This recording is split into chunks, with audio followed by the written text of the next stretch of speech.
Senator Bob Menendez pulls Cuba card, says piles of cash feds found from his savings. But before we start, please make sure to subscribe our channel for more videos.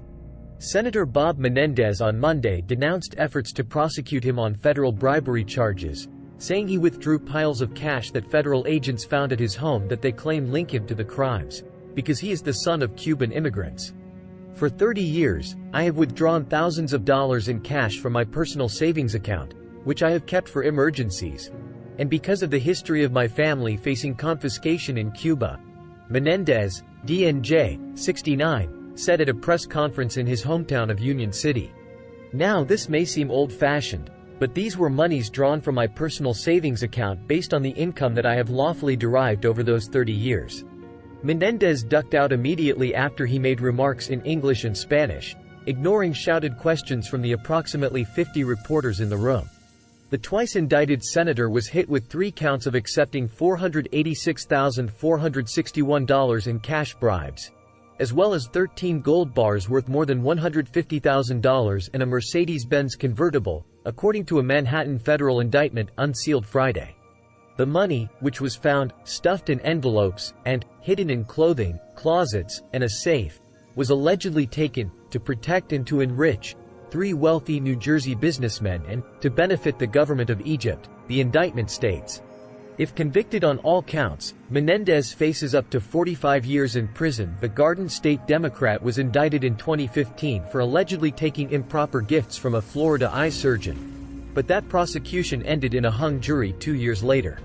The allegations leveled against me are just that, allegations, Menendez told reporters on Monday at Hudson County Community College. For anyone who has known me throughout my 50 years of public service, they know I have always fought for what is right. My advocacy has always been grounded in what I learned from growing up as a son of Cuban refugees, especially my mom, my hero, Evangelina Menendez, he went on. Everything I've accomplished I've worked for, despite the naysayers and everyone who has underestimated me. I recognize this will be the biggest fight yet. But as I have stated throughout this whole process, I firmly believe that when all the facts are presented, not only will I be exonerated, but I still will be New Jersey's senior senator. Menendez was indicted alongside his wife, Nadine, over what prosecutors called a corrupt relationship he had from 2018 to 2022 with businessmen Wael Hanna, Jose Uribe and Fred Dabes, and the nation of Egypt, according to federal prosecutors. Federal agents raided the senator's Englewood Cliffs home in June 2022 and found the fruits of that corrupt bribery agreement, and also discovered Menendez made questionable internet searches for a kilo of gold price. His wife also stashed $70,000 in cash in a safe deposit box. Menendez has further been accused of meddling in a separate criminal case involving Dabes by urging President Biden to pick Philip Selinger as the U.S. Attorney for New Jersey to oversee that prosecution, prosecutors say. Manhattan U.S. Attorney Damian Williams said at a press conference on Friday that Menendez had also used his power and influence on the Senate Foreign Relations Committee to aid the government of Egypt. The actions contradict Menendez's pledge as a member of Congress, stated clearly on his Senate website, that he cannot compel an agency to act in someone's favor, cannot influence matters involving a private business, and cannot get involved in criminal matters or cases, period, Williams said. But we allege behind the scenes, Senator Menendez was doing those things for certain people, the people who were bribing him and his wife, Williams added, before saying that the federal probe was very much ongoing.